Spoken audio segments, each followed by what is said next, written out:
Shalom. First and foremost, giving all praise, honor, and glory unto Yahweh, Ba'ashem Yahushai, Ba'ashem Rachak Wadash, double honors to the apostle, elders of Great Millstone, peace and blessings to the elect. Try to make this video quick, Lord's willing, because I got people over and they're making noise and all that, so I just wanted to do a little quick video about a dream I had last night that I almost forgot until the Spirit reminded me that I had a dream. So, and this is what the dream went into. So this is Revelation chapter 20 and 4. It said, it reads, "And I saw thrones, and they that sat upon them, and judgment was given unto them. And I saw the souls of them that were beheaded for the witness of Yahushai, and for the word of Yahweh the Most High, which had not worshipped the beast, neither his image, neither had received his mark upon their foreheads or in their hands, and they lived and reigned with Yahushua 1,000 years." Right, so to go into that, that's what I had in my dream, that I had gotten beheaded, for Yahushua's sake. And when I was in whatever camp, I guess it was, or whether it be a FEMA camp or whatever, I had seen other people getting their heads chopped off, and when it was getting closer for my turn, obviously the flesh was, you know, acting up like, damn, you about to get your head chopped off, saying all these things. But that's when the Spirit kicked in and was like, yo, fuck it, just go ahead and do it. Just, the Spirit took over at that point. Like, yeah, the flesh had its moment, where the demons came and was putting thoughts in my mind, but that's when the Spirit came into overdrive and just completely took over and, said, go ahead, do it, man. You know what's going to happen, do it. And, when it was time for me to, I'm not telling this dream just to edify, not to glory or anything, or for me to say that I'm any such thing, but, just Lord's willing, this will be edifying and to lift up brother spirits. But when it was time for me to go get my head chopped off, I didn't, like, back down or was, like, nervous about it. Like, I readily went into it, And another thing about when I was in this place, I could smell the stink of, the dead bodies of the people that were getting their heads chopped off, and it was a horrible smell.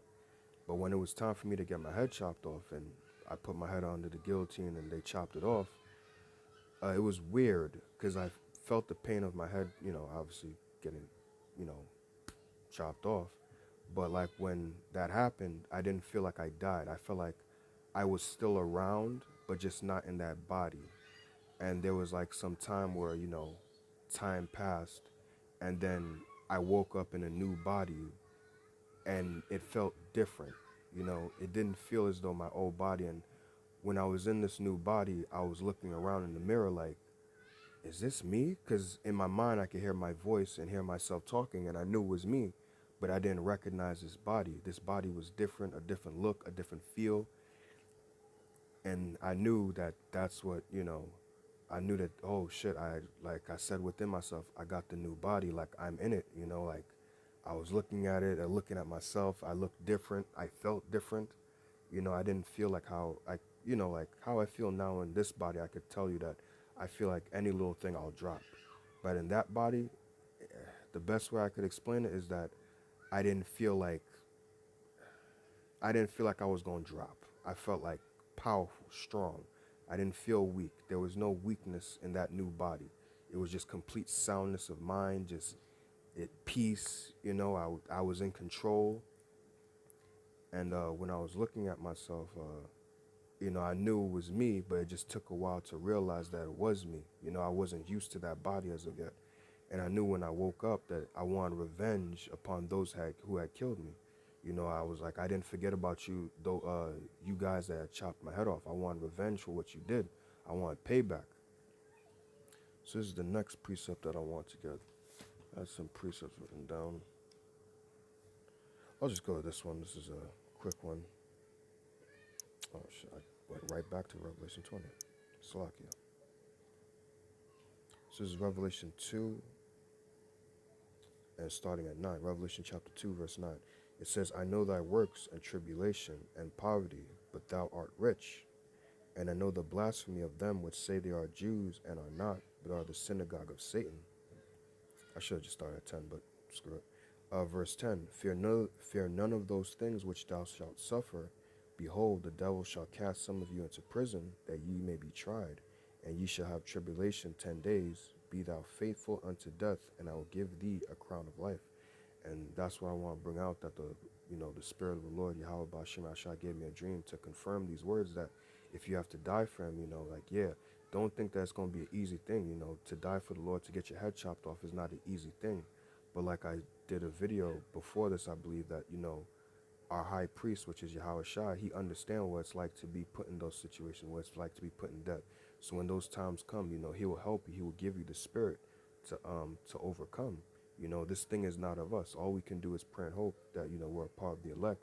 But when the time comes where you have to maybe, whether it be persecution, whatever happens, or your head chopped off, put your trust and faith in Yahweh Ba'Shem Al Shai. And look, it's not easy, but like I gave, like what happened in the dream, yes, those doubts started coming, those demons started putting thoughts in my mind. But at a certain point, the spirit kicked in to where it just kicked it into overdrive and completely took over all the thoughts in my mind. And then when it was time for me to, get my head chopped off, I just went in. Slack for the noise out there, but like I said, I don't want to make this too long. The spirit will take over, man. So yeah, if you stay loyal and faithful unto Yahweh Ba'Shem Al Shah, he'll give you that crown of life. And that's what happened in this dream. Even though I died, I came back, and I came back in a new body, like it says in 1 Corinthians, and that'll be the last precept I'll get, that, in that new body, I was powerful, and I saw other brothers as well.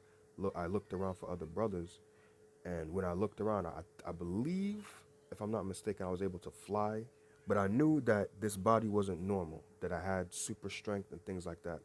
But the dream was more about, me dying, and then even though I died, I was still alive, and that I just went into another body, into a new body, proving that reincarnation exists, and also that you are not your body, you are your spirit, you know?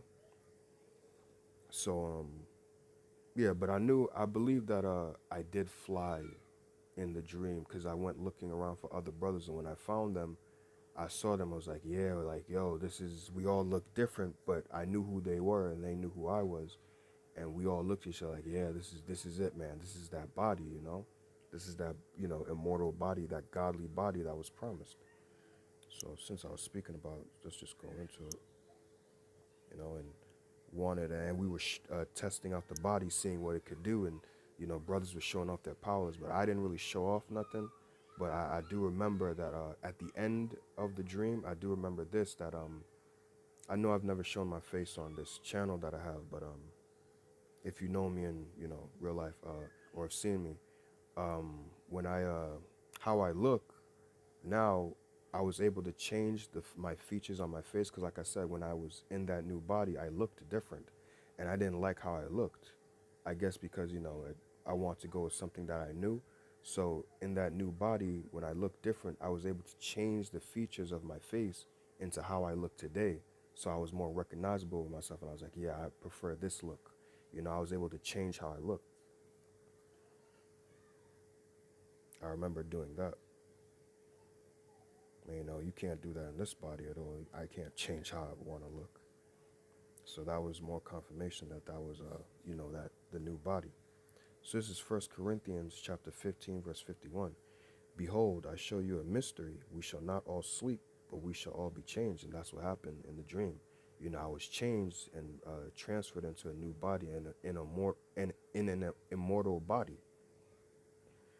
In a moment, in a twinkling of an eye, at the last trump, for the trumpet shall sound, and the dead shall be raised incorruptible, and we shall be changed. And like I said, that's what happened.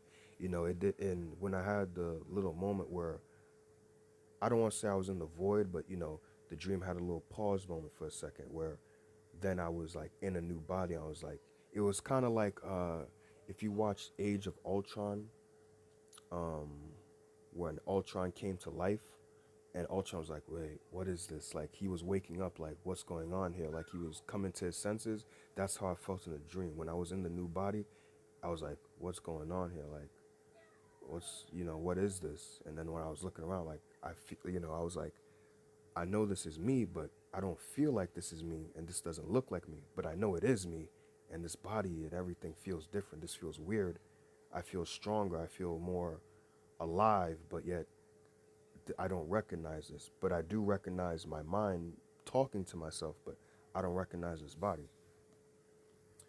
So continue, it says, for this corruptible must put on incorruption, and this mortal must put on immortality. And that's what I felt. I didn't feel like I could die. I felt immortal, but can't really explain that. But I felt powerful in that body.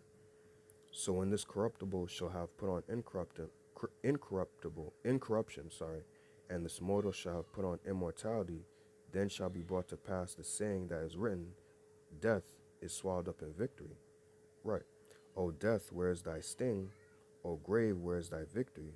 The sting of death is sin, and the strength of sin is the law. Right, because we can't keep the laws perfectly. You know, if you try to follow, some people like some Israelites like proclaiming the law, the law, the law, but you can't keep the law perfectly, especially not in this society. So if you were to follow that based off the law, you'd be put to death, because not just for what you do in this life, but what you've done in your past life. But yet, through Yahweh Shah, through having faith in Him, we were able to conquer death, have victory over death. So it says, verse 55, O death, where is thy sting? O grave, where is thy victory? The sting of death is sin, and the strength of sin is the law. But thanks be to Yahweh, which giveth us the victory through our Lord Yahweh Shai HaMashiach. Therefore, my beloved brethren, be ye steadfast, unmovable, always abounding in the work of the Lord, for as much as ye know that your labor is not in vain in the Lord. So what we're doing is not in vain. The Lord promised new bodies. The Lord promised to give us a crown of life. We're going to get that. And for the interest of time, I don't want people disturbing and bothering the spirit. But another precept that I want to get, but I'm not going to read it. But another precept that you can read on your own is Wisdom of Solomon, the 3rd chapter, reading from the 1st verse unto the 9th verse. I don't want to read it because I don't want people to disturb the spirit. But yeah, just once again to have video just to bring it out again that, yeah, after I had gotten my head taken off, I went into a new body. And, I believe, through the spirit, that was a confirmation from the Lord that, what the words that He said is faithful and true, that, you stay loyal and faithful to Him even unto death. He's going to give you that crown of life. He's going to give you immortality, that new life. And, you're going to reign with Him forever. So pray that this was an encouraging and uplifting video, and want to give all praise, honor, and glory unto Yahweh, Ba'ashem Yahweh Shai, Ba'ashem Rachak Kodash, Shalom.